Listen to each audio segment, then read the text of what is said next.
We are counting down the 12 major restaurant chains facing unprecedented trouble in America's booming dining economy. From icons quietly shuttering flagship locations to multi-brand empires crushed by billion-dollar debt, these are the giants being squeezed by soaring costs, brutal new competition, and their own disastrous decisions. Some are mounting desperate comebacks, others are racing toward extinction. Which chain's collapse sends the loudest warning to the industry? Let's find out, starting with number 12. Arby's, known for its roast beef sandwiches and neon cowboy hat signs, is quietly shrinking. In 2024 alone, the chain closed 48 U.S. restaurants, including the legendary Sunset Boulevard location in Hollywood. A fixture for more than half a century. That closure wasn't just about nostalgia. California's new $20 fast food minimum wage, combined with soaring food costs, pushed the iconic site past its breaking point. Across the country, Arby's menu prices have climbed faster than inflation, but even that hasn't been enough to offset the spike in beef and labor expenses. Sales fell more than 6% last year, and the total number of Arby's locations is now drifting below 3,300. The company has kept its head down, offering no public explanation for the wave of shutdowns. For workers and longtime customers, each shuttered store is a reminder that even a cult favorite isn't immune when costs outpace what people can pay. Noodles Company is pulling back hard after years of chasing growth in the fast casual pasta game. In 2025, the company announced plans to close between 28 and 32 of its company-owned restaurants, with total shutdowns expected to reach up to 34 company units and another 7 or 8 franchised locations by year-end. Most of these closures are hitting suburban sites where foot traffic has dried up, and operating costs have outpaced what local demand can support. The company points to rising labor and ingredient costs, but the bigger problem is a value-conscious customer base that is simply not coming in as often. For workers and landlords, each closure means another empty storefront and more jobs lost. Unlike some rivals, Noodles Company is not filing for bankruptcy. Instead, it is slamming the brakes on expansion, hoping a smaller, more focused footprint might be enough to weather the storm. Bloomin' Brands took a chainsaw to its portfolio in 2025, closing 41 underperforming restaurants across its various brands. Outback Steakhouse bore the brunt of those cuts, with the U.S. footprint now standing at about 670 locations, more than 10% fewer than a decade ago. The company's filings and earnings calls describe the move as a targeted effort to protect margins, not a panic response.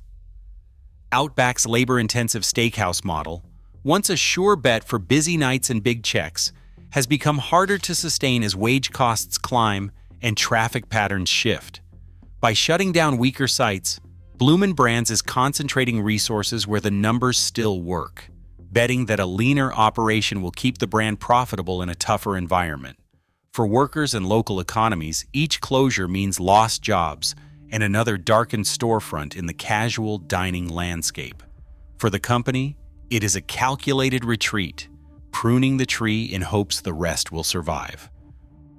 Ruby Tuesday once counted nearly 1,000 restaurants across the United States, a familiar anchor in malls and shopping centers coast to coast. Now fewer than 200 locations remain, with closures continuing through 2024 and 2025. The chain's decline began long before the pandemic, but COVID-19 lockdowns accelerated the unraveling. Chapter 11 bankruptcy in 2020 bought some time, but foot traffic never recovered. Mall dependency turned from asset to liability as retail real estate faltered and shoppers moved online. Reports from Florida, Maine, and Connecticut detail a steady drumbeat of shutdowns, leaving behind empty storefronts and laid-off workers. As public perception around food quality and value faded, Ruby Tuesday struggled to differentiate itself from a crowded field.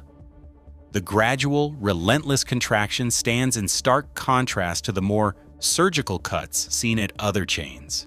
For many communities, the loss of their local Ruby Tuesday means another gap in the social fabric of suburban life.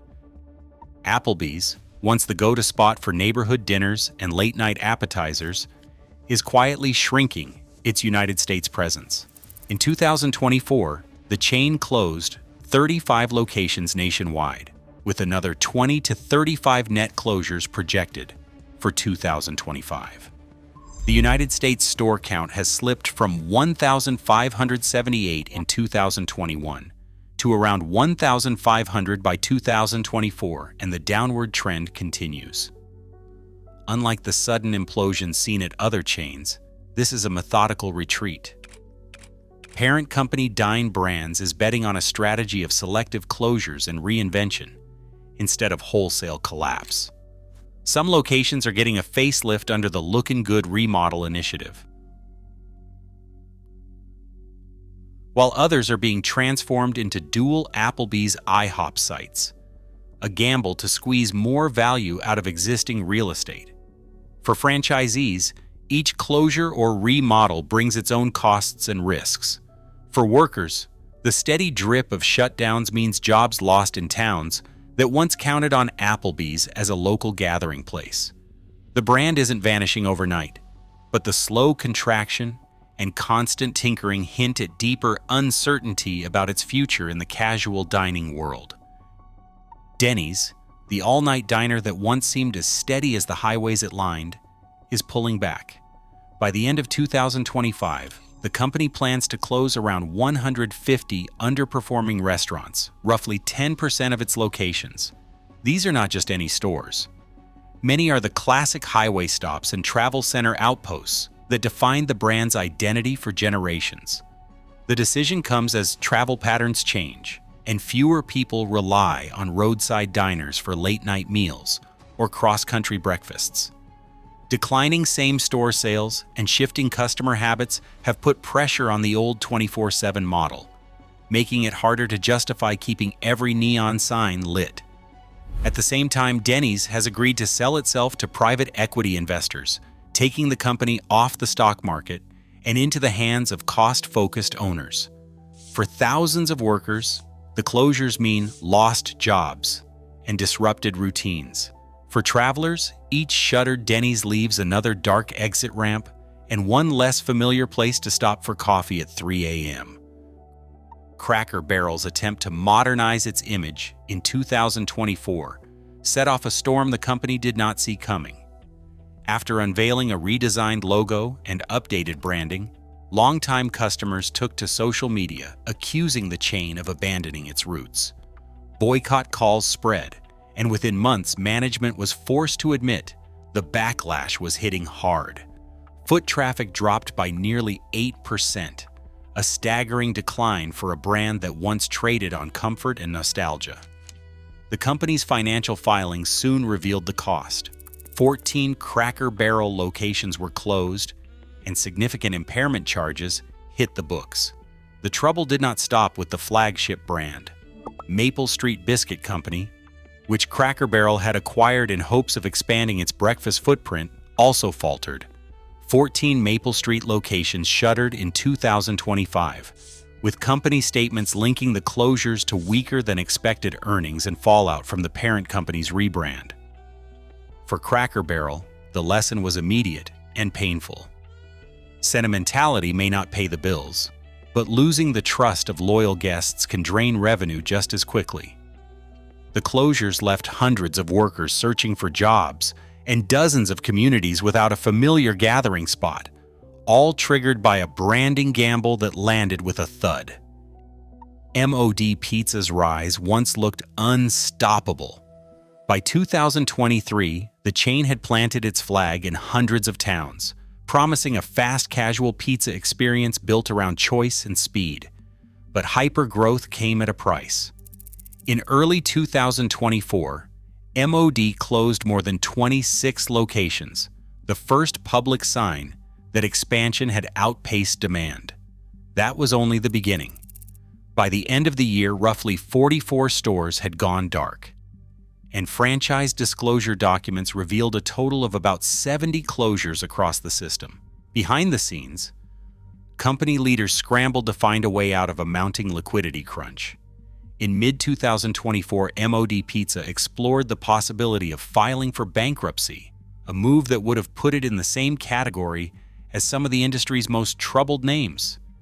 Instead, a last-minute sale to Elite Restaurant Group offered a lifeline, shifting ownership but raising new questions about the brand's future. For workers, the abrupt shutdowns meant lost jobs and uncertainty. For franchisees and suppliers, the rescue deal brought hope, but also the reality that aggressive scaling can turn from asset to liability overnight. MOD Pizza's story is a warning. And in the restaurant world, fast growth without solid footing can leave even the brightest concepts teetering on the edge. Boston Market's collapse is a lesson in how years of poor management and unchecked expansion can hollow out even the most familiar brands. In the mid-1990s, the chain boasted more than 1,200 restaurants, serving up rotisserie chicken and comfort food in suburbs and shopping centers across the country. Today, only about 16 Boston Market locations remain, a staggering decline of over 95%. The unraveling was not sudden. Instead, it played out over decades, with the company filing for bankruptcy multiple times and never truly solving its core problems. Court records and PACER dockets reveal a trail of unpaid rent, with landlords across states like Massachusetts and Florida filing eviction notices as restaurants fell behind. Suppliers, too, lined up in court, suing for millions in unpaid invoices. Lawsuits from employees over unpaid wages added to the chaos, painting a picture of a company unable to meet even basic obligations. Each failed turnaround attempt left the brand weaker, with more stores shuttered and more communities losing a familiar gathering spot. The Boston Market story stands apart for just how thoroughly a national chain can disappear, not through a single explosive bankruptcy, but through years of missed payments, lost trust, and a slow-motion retreat from nearly every market it once called home. Fat Brands stands at the edge of a financial cliff, carrying more than $1.3 billion in debt across a sprawling portfolio that includes Fatburger, Twin Peaks, Johnny Rockets, and Elevation Burger. SEC filings show the company finished the last quarter with only a few $1 million in free cash, nowhere near enough to cover looming debt payments. Creditors, alarmed by missed covenant targets, have formally demanded full repayment. That demand puts the entire group of brands at risk, not just a single chain. The company's aggressive acquisition spree over the past decade was fueled almost entirely by borrowed money, stacking new loans on top of old ones with each deal. But the returns never caught up to the interest bills. Now, as refinancing options dry up and operational cash flow falls short, the threat of an imminent Chapter 11 bankruptcy hangs over the whole enterprise. If Fat Brands cannot strike a deal with lenders, thousands of jobs and hundreds of restaurants could be swept up in a collapse across multiple brands. For franchisees and employees, the uncertainty is growing by the day. The debt time bomb set by years of leveraged expansion is now ticking loudly, and the fallout could hit every community where these brands still serve customers. TGI Fridays once defined the casual dining scene, but in 2024, the chain's fortunes unraveled at breakneck speed.